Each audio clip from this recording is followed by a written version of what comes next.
To rulers, the most fundamental capital is not money, but people. Well, more accurately children, but we'll get to that below. Reasonably intelligent human beings don't breed well in captivity, which is why the birth rates of modern Western nations have crashed so catastrophically. Those of us in the ruling class obviously want human livestock intelligent enough to create wealth for us, but unfortunately that kind of intelligence is also easily high enough to do a rational calculation on the benefits and costs of modern parenthood. In the current system, most parents have to work outside the home in order to sustain even a middle-class existence, because of enormously high taxation, regulation, inflation, debt, and economic controls. So parents don't get to spend days with their children, but instead get them for the evenings, night times, and mornings, which are, in general, the least enjoyable times for parenting, particularly when you have to rush kids out of the house to daycare or school. Parents work a full day, get stuck on the terrible roads we built for them, stressed out because they don't want to be late picking up their kids, then bring their kids home and cook and feed and bathe them, and then try and get them to bed with precious little playtime.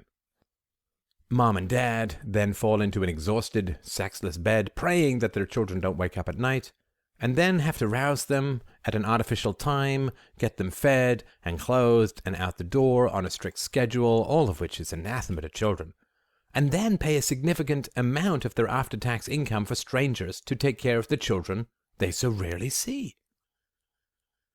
It doesn't take a genius to realize that this is a pretty raw deal for parents, and this is the most fundamental reason why birth rates among our taxed cattle are so low, except among the poor, who we pay to breed so that we can use them to guilt the better off into surrendering their money to us. Thus we have demotivated young people who spend forever draining wealth, their own and others, in school and university, fewer babies and children, and a massive bulge of baby boomers heading into retirement, where a completely empty cupboard awaits them. Citizens can easily understand how impossible this all is, but they shy away from confronting it or demanding that we change it, or even admitting it, because they're all so guilty at having accepted bribes their whole life. And because parents so rarely want to admit to their kids that they have royally screwed them out of a future and sold them off to strangers for cut-rate park admissions, these aging citizens need the next generation to pay for their own retirement, but are leaving them with a cratered economy, growing state power, and massive national debts. And so to admit guilt would mean, at any reasonable moral level, withdrawing their demands for retirement funding. If a man steals a woman's car, any real apology requires that he give it back. But this is never going to happen with the national debt or the trillions in unfunded liabilities, and so no one with any real influence is ever going to demand that we deal with this impossible situation. Democracy is all about the guilty and shameful pillaging of the helpless and unborn.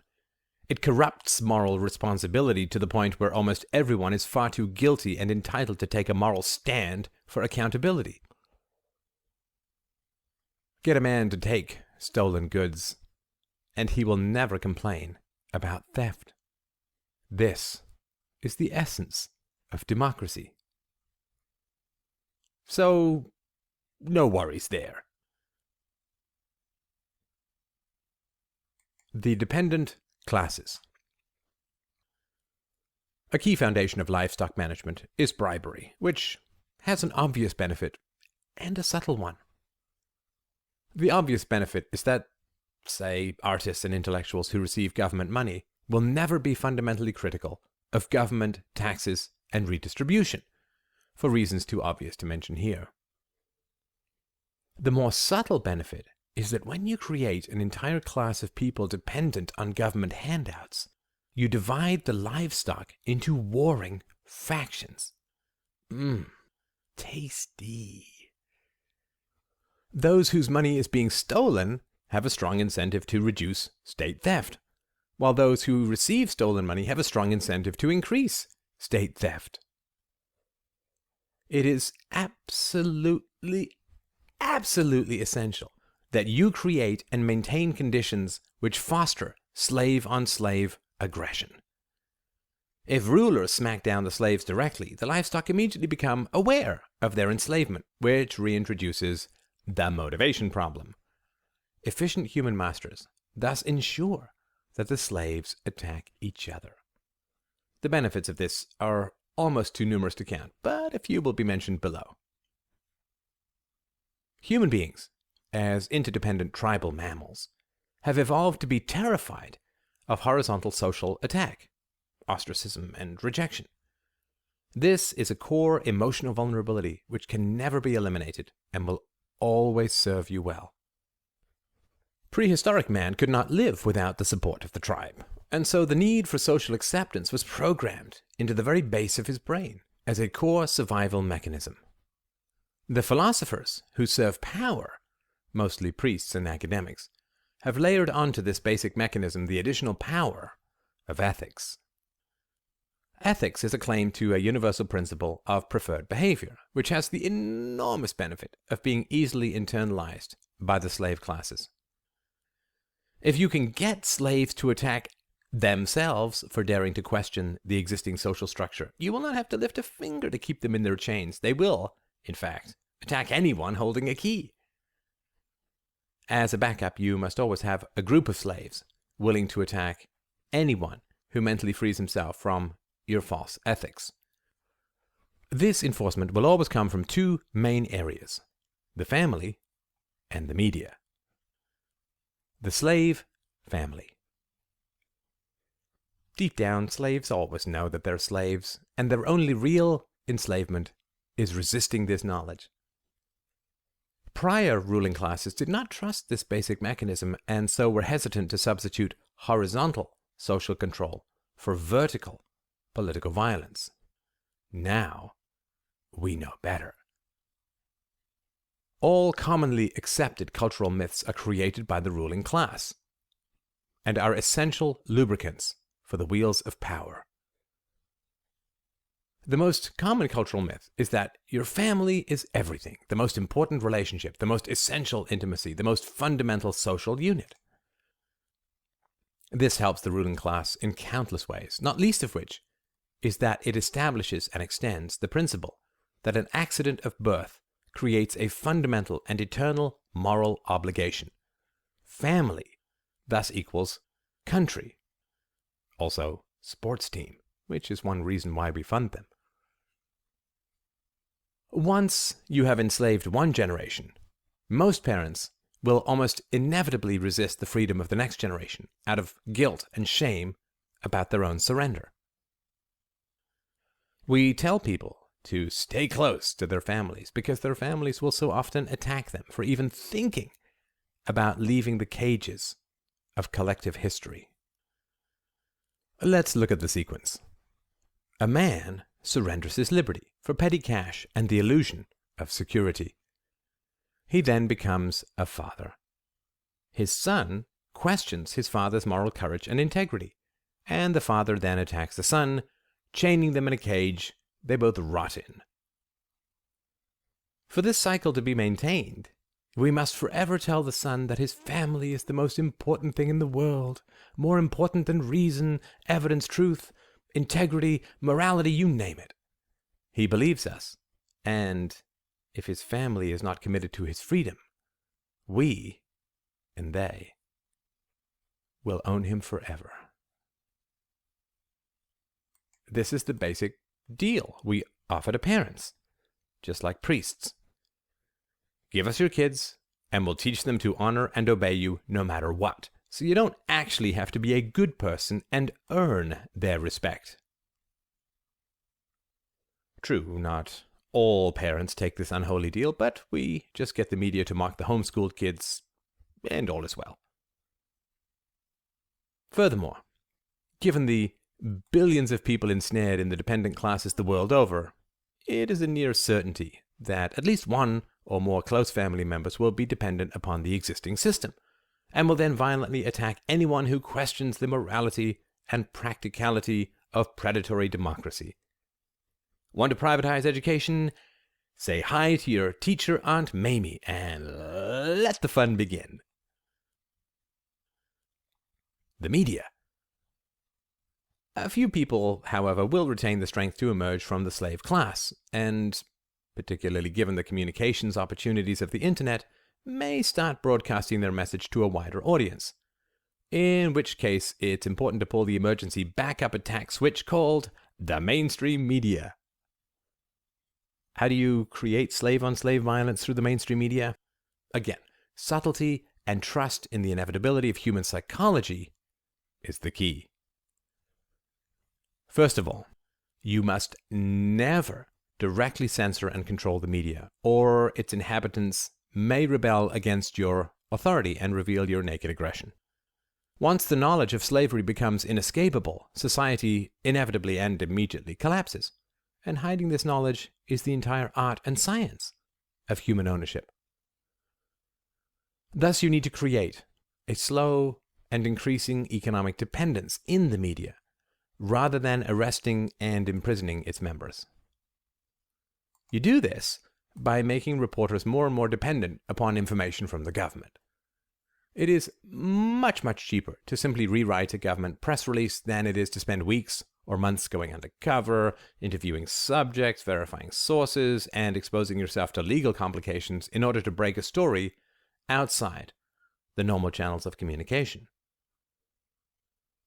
Furthermore, as state power grows, more and more people become more and more interested in what the government says and does, since they are investors or business people whose fortunes rise and fall on the whims of the ruling class. This process can be a little risky at first, but you only need a decade or two in order for it to become almost universal and irreversible. Remember, it takes a pretty empty person to rewrite government press releases for a living, and fairly delusionary managers to pretend that they are not the mere amplifiers of the whispers of power. Once these managers assume their positions, they will inevitably reject any energetic truth seekers and instinctively seek out and employ other empty rewriters of state edicts. The collective delusion that they're still producing news becomes progressively stronger, to the point where they will rail against and attack anyone who actually tries to publish something that is true, particularly if it threatens the government contacts who supply their disinformation. Access to government thus becomes the foundation of any media organization. Therefore, no fundamental criticisms of governments can be produced. You can criticize a tax, but not taxation itself. You can criticize a party, but not the state. You can criticize a vote, but not voting. As usual, it is both depressing and exciting to see the tiny price that people are willing to sell themselves for. Their name in print, a meager expense account, a few parties, and they're yours. The physical abuse required to keep the sheep in line is doled out by the police. The verbal abuse, doled out by the media. The media has been trained to attack anyone who questions the foundations of violent power. The equation is really very simple, so simple that it is always overlooked. If a man says that coercive wealth transfers, theft in the vernacular, are wrong, then the media instantly attacks him for not caring about whoever is receiving the stolen money. For instance, if a man questions the morality and practicality of the welfare state, he will be immediately attacked for not caring about the poor. If he argues against government schools, then he clearly hates the fact that children get educated. If he defends free trade, he is an immoral advocate for blood-sucking corporations.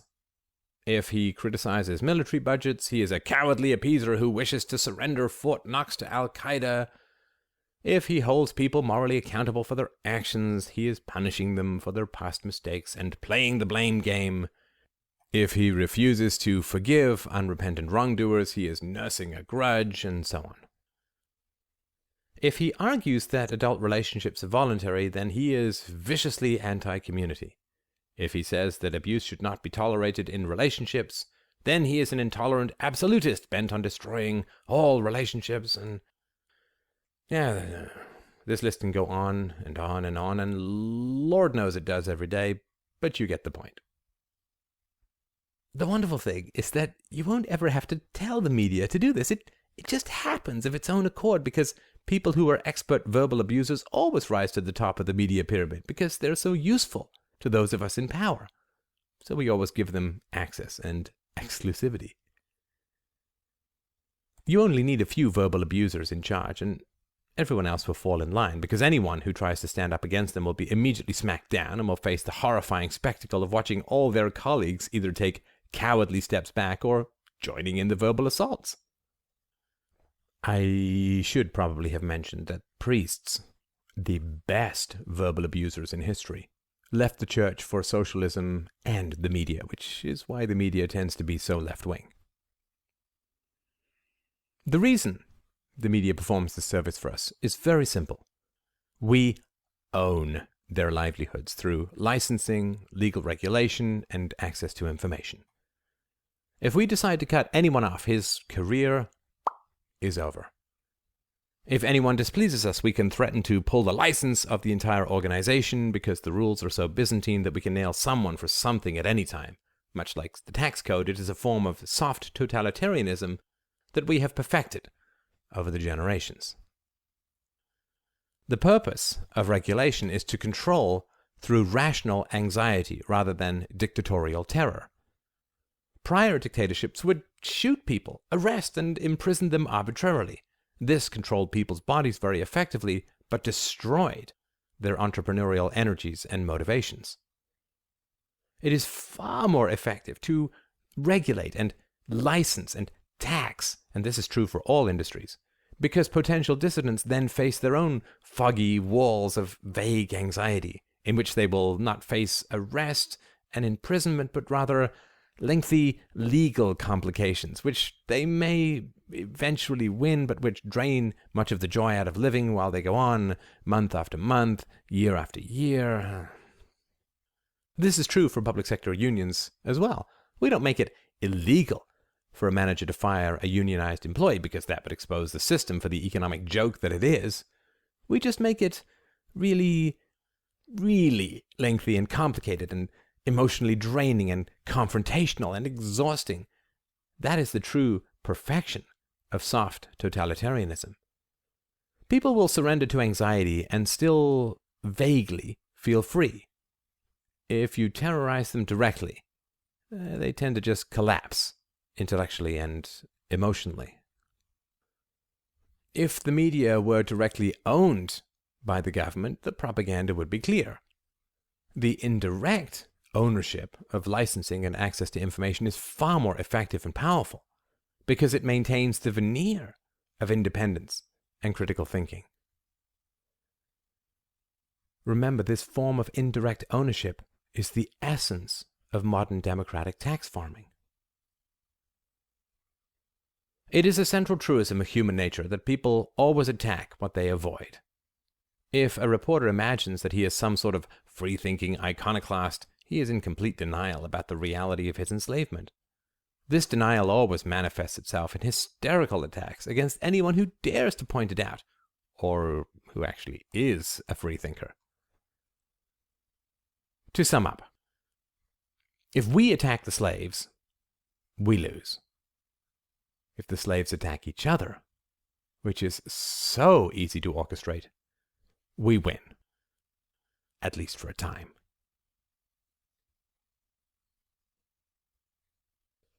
Children, the greatest resource. When we say that human beings are the greatest resource, it's important to be precise about what we mean. Human beings are naturally born with two characteristics. The first is a resistance to arbitrary authority, and the second is a natural susceptibility to obeying universal ethics. Anyone who doubts the first characteristic has never tried to parent a 2-year-old, and anyone who doubts the second has never triggered or experienced moral guilt. Domesticating the human animal does not mean that everyone needs to turn out the same. In fact, it would be quite a disaster for us if they did.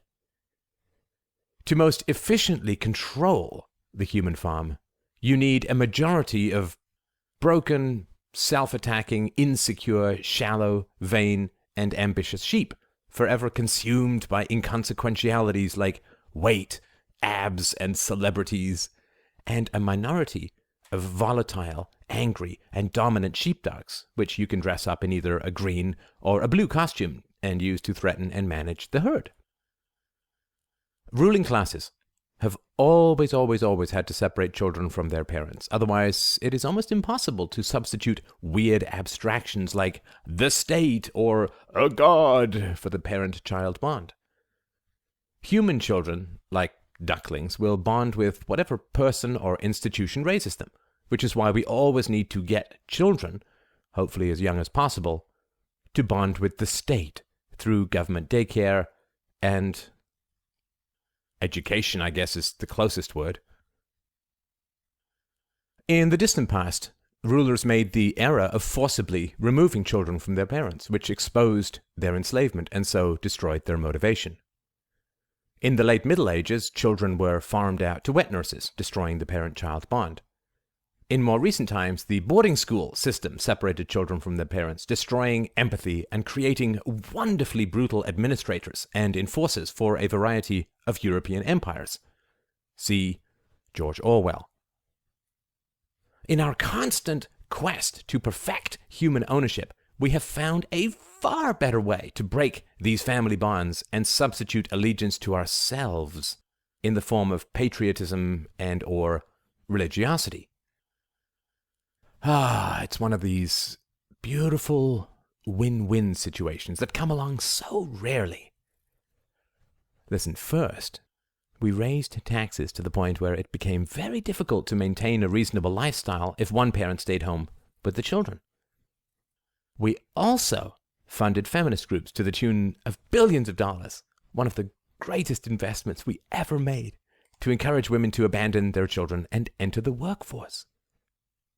Not only did this help break the parent-child bond, but it also moved women's labor from non-taxable to taxable, a delightful coincidence of self-interest and practicality for us. With both parents working, all we had to do was create a few scares about the quality of childcare, allowing us to move in to control and regulate that industry, remaking it to serve us best. In some countries, like the United States, children are effectively removed from parental care by the state within a few weeks or months after birth. In other countries, parents receive direct subsidies to stay at home, which is quite funny when you think about it. And there is precious little room for humor in much of this. We take money by force from the parents, keep a large portion for ourselves, use another portion to run up debts that their children will somehow have to pay off, and then dribble a few pennies down to the mother, who then feels that we are somehow doing her a great favor by allowing her to stay at home.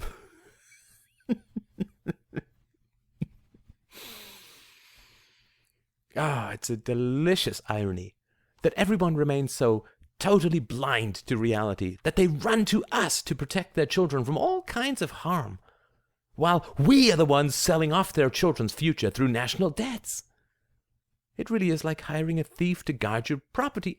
The amazing thing is that this is all so completely obvious and never, ever, ever spoken about. Sometimes it would be tempting to feel bad about ruling people. But really, they are so very stupid that it almost seems helpful. Now, parenting has generally improved over the centuries, which also poses a grave threat to us, because if children are raised without aggression, they will both immediately see and never accept the reality of human ownership. As parenting has improved, it has become more important for us to intervene earlier and earlier. In the 19th century, it was okay to wait until the tax kittens were 5 or 6 before we started propagandizing them in government schools. However, as parenting has improved, particularly in the post-Second World War period, we have to start intervening earlier and earlier, which is why we try to get at kids so soon after birth now. Because when kids were raised fairly well in the post-war period, it produced the disasters of the rebellious 1960s, which almost finished us. And so we began funding radical feminism, controlling teachers more, and snatching the kids earlier and earlier to fix all that.